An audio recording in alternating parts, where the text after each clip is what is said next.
बोलो जयकारा बोल मेरे श्री गुरु महाराज की जय।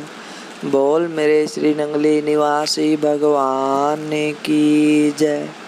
बोल श्री परमहंस दयाल जी महाराज की जय। सतगुरु प्रेमियों, आप सभी को मेरी तरफ से जय सच्चिदानंद। आइए शुरू करते हैं श्री गुरु महाराज की दिव्य लीला। लक्की मरवत से एक बार फिर श्री गुरु महाराज जी डेरा इस्माइल खां में सत्संग निमित्त पधारे।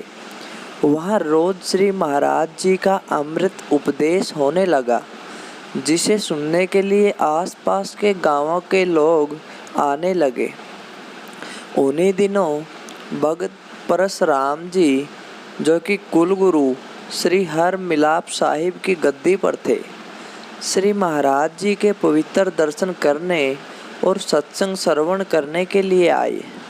वे डेरा इस्माइल खां के ही निवासी थे, परंतु उनकी गद्दी बुचिया जिला सरगोदा पश्चिमी पंजाब में थी। कुछ दिन श्री महाराज जी के अनमोल वचन को सुनकर भक्त परशुराम जी ने श्री चरणों में शिष्य बनने के लिए प्रार्थना कर दी। श्री महाराज जी ने उनकी विनती सुनकर फरमाया, आप तो खुद कुलगुरु हैं, आपको गुरु धारण करने की क्या ज़रूरत है। श्री महाराज जी के वचन सुनकर भक्त परशुराम जी ने प्रार्थना की, महाप्रभु, कोई व्यक्ति डॉक्टरी सिद्धांतों को पढ़कर डॉक्टरी की किसी परीक्षा को पास करके डॉक्टर बनता है। अब यदि उसका लड़का अपने को डॉक्टर कहलवाना चाहे तो उसे डॉक्टरी की कोई परीक्षा पास करनी होगी। ठीक ऐसी ही दशा हमारी है।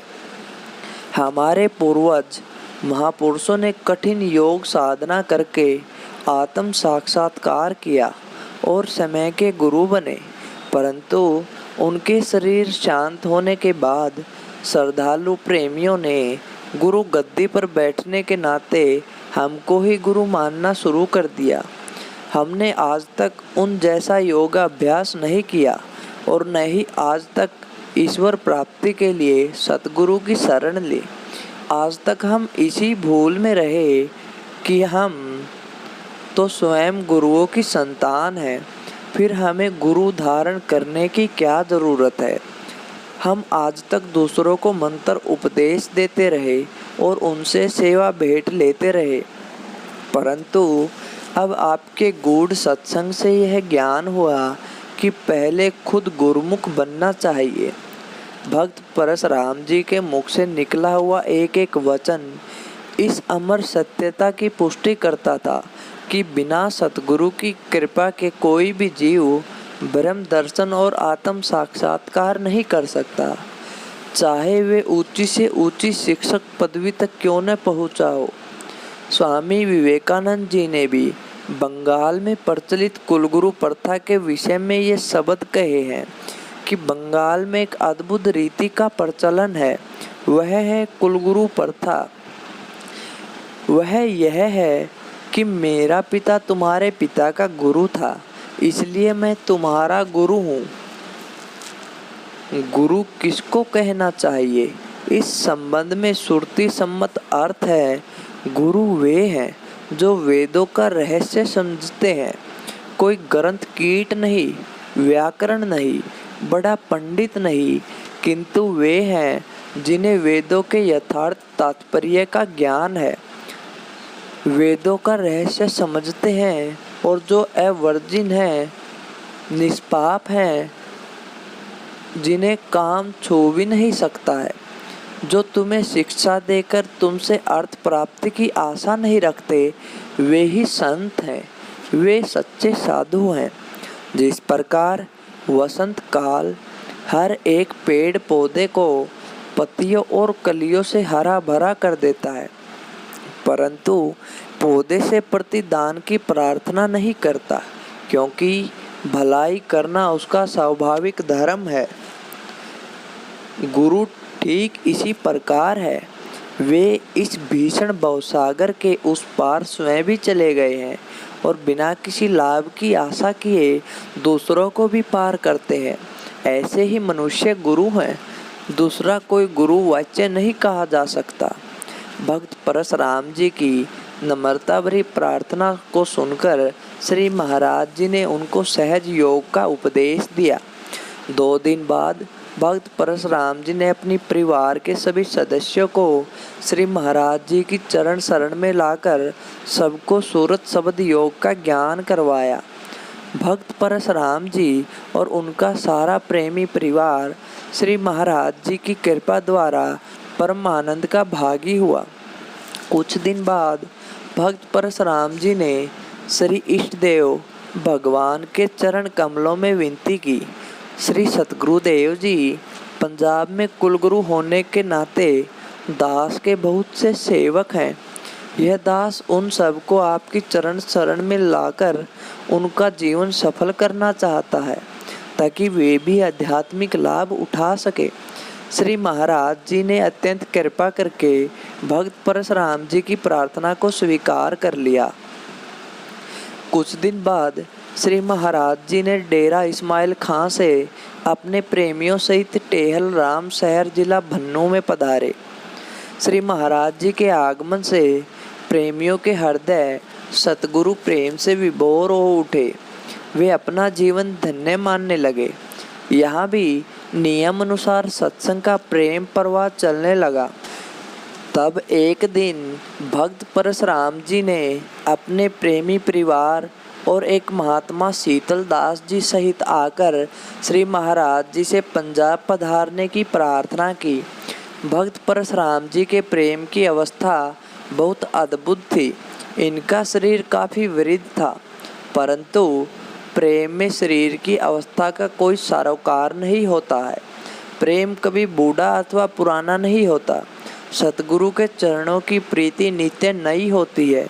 अंतर्यामी सतगुरु देव जी ने भक्त परशुराम जी की प्रार्थना पर लगभग 2 महीने बाद सीमा प्रांत से पंजाब पधारने की तैयारी शुरू कर दी।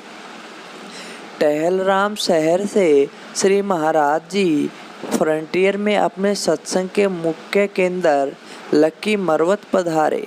जब श्री महाराज जी ने लक्की के प्रेमियों को अपने पंजाब के कार्यक्रम से अवगत कराया तो सभी लोग उदास हो गए। वे किसी प्रकार भी अपने प्राणेश्वर सतगुरु देव जी को अपने से जुदा नहीं करना चाहते थे।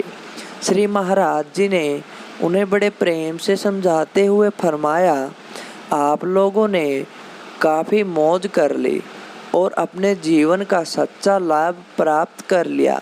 अब पंजाब की बारी है।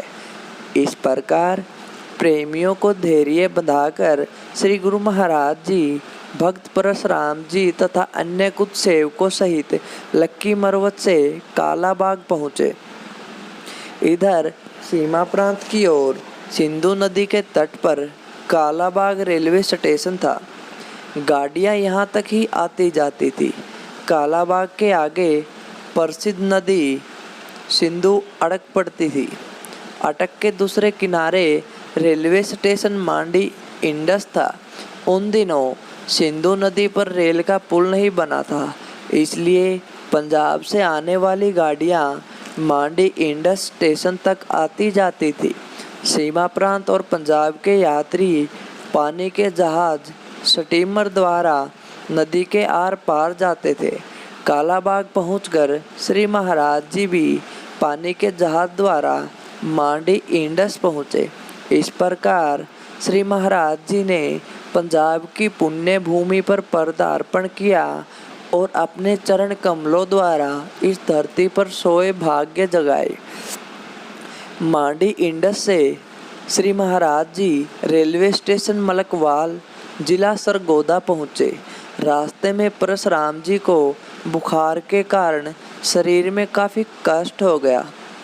मलकवाल पहुँचते पहुँचते देवयोग से उनका शरीर छूटने लगा। श्री महाराज जी मलकवाल की एक धर्मशाला में पहुँचे। भक्त परशुराम जी के शरीर की अवस्था को देखकर श्री महाराज जी ने अपनी अपार दया द्वारा ये वचन फरमाए, भक्त परशुराम जी, आपके विशुद्ध प्रेम और सच्चे विश्वास पर हम बहुत प्रसन्न हैं। यदि चाहो तो आपका शरीर रख ले। भक्त परशुराम जी ने श्री महाराज जी के मुखारविंद से जब यह वचन सुने तो उन्होंने प्रार्थना की, हे दाता जी, यह अवसर दास को भला इस जीवन में फिर कब मिलेगा। यह मेरा परम सौभाग्य है कि मैं अंतिम समय आपके श्री चरणों में शरीर छोड़ रहा हूँ। मेरे नेत्रों के सामने तो श्री रामचरितमानस का वही दृश्य घूमने लगा जब मर्यादा पुरुषोत्तम भगवान राम ने बलि को बाण मारकर गिराया। उस समय बाली ने अपने पापी और दुष्ट समझते हुए खुद को उनसे क्षमा मांगी। उस समय प्रभु राम ने प्रसन्न होकर बाली को कहा, तू निर्दोष है, अब मुझको अपने ऊपर प्रसन्न जान। यदि अपने शरीर को रखना चाहते हो तो मेरे आशीर्वाद से ऐसा संभव हो सकता है। बाली ने गदगद कंठ से प्रभु से प्रार्थना की।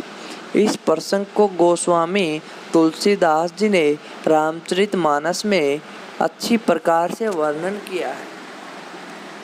प्रभु श्री राम जी ने बाली से कहा, मैं तुम्हारे शरीर को अचल कर दूं, तुम प्राणों को रखो। बाली ने कहा, हे कृपा निधान, सुनिए। मुनिगण जन्म जन्म में अर्थात प्रत्येक जन्म में अनेकों प्रकार की साधना करते हैं, फिर भी अंत काल में उनके मुख से राम नाम नहीं निकलता। जिनके नाम के बल से शंकर जी काशी में सबको समान रूप से अविनाशनी गति देते हैं, वह श्री राम जी स्वयं मेरे नेत्रों के सामने आ गए। हे प्रभु, ऐसा संयोग फिर क्या कभी बन पड़ेगा। श्रुतियाँ नेति नेति कहकर निरंतर जिनका गुणगान करती रहती हैं तथा प्राण और मन को जीत कर एवं इंद्रियों को नीरस बनाकर मुनिगण ध्यान में जिनकी कभी कदाचित ही झलक पाते हैं, वे ही प्रभु साक्षात मेरे सामने प्रकट हैं। आपने मुझे अत्यंत अभिमानवश जानकर यह कहा कि तुम शरीर रख लो, परंतु ऐसा मूर्ख कौन होगा जो हठपूर्वक कल्प वृक्ष को हटाकर उसे बबूर की बाड़ लगवाएगा। हे नाथ, अब मुझ पर दया दृष्टि कीजिए और मैं जो वर मांगता हूँ उसे दीजिए। मैं कर्मवश जिन योनि में जन्म लूँ वहीं श्री राम के चरणों में प्रेम करूँ। हे कल्याणप्रद प्रभु, यह मेरा पुत्र अंगद विनय और बल में मेरे ही समान है, इसे स्वीकार करो। और हे देवता और मनुष्यों के नाथ, बाँह पकड़कर इसे अपना दास बनाइए। श्री राम जी के चरणों में दृढ़ प्रीति करके बाली ने शरीर को वैसे ही त्याग दिया जैसे हाथी अपने गले से फूलों की माला का गिरना न जाने। भक्त परशुराम जी ने यह प्रसंग अपने प्राणेश्वर श्री सतगुरु देव जी को सुनाकर बड़े नम्र भाव से प्रार्थना की, श्री महाराज जी, मेरे लिए इससे बढ़कर भाग्यशाली समय फिर कब आएगा। आपकी कृपा का आगे भी कोई पारावार नहीं, किंतु इतनी कृपा मुझ दास पर और करे कि मेरा मन आपके पावन चरण कमलों में लग जाए। इन्हीं चरण कमलों का ध्यान करते हुए प्राण इस तन से निकले और मैं आपके दिव्य लोक में जाऊं।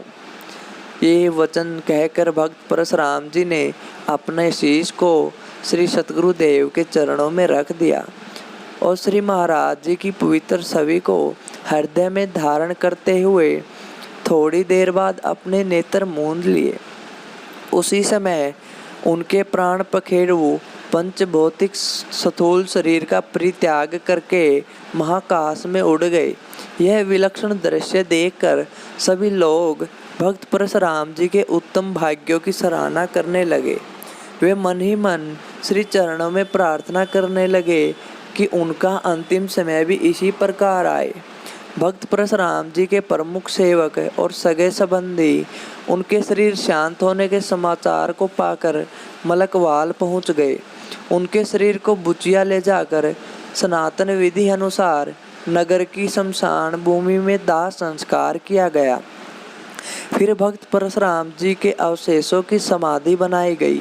विधाता की अद्भुत लीला देखिए कि कहाँ तो भक्त परशुराम जी श्री महाराज जी को परम प्रसन्नता और उत्साह पूर्वक बुचिया ला रहे थे, और अब कहाँ श्री महाराज जी को भक्त के अंतिम संस्कार में सम्मिलित होना पड़ा। तो सतगुरु प्रेमियों, विधि के विधान को कोई नहीं बदल सकता। कर्म गति बहुत बलवान है।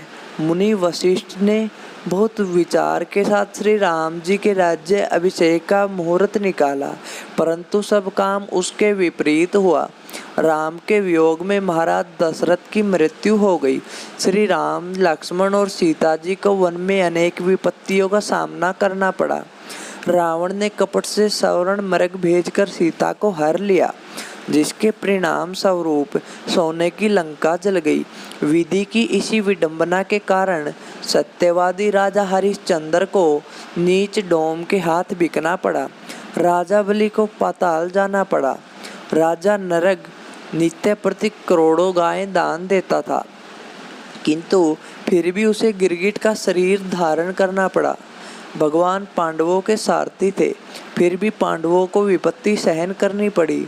दुर्योधन का मान नष्ट हुआ और उसी विधि के संयोग से यदुवंश का नाश कराया गया।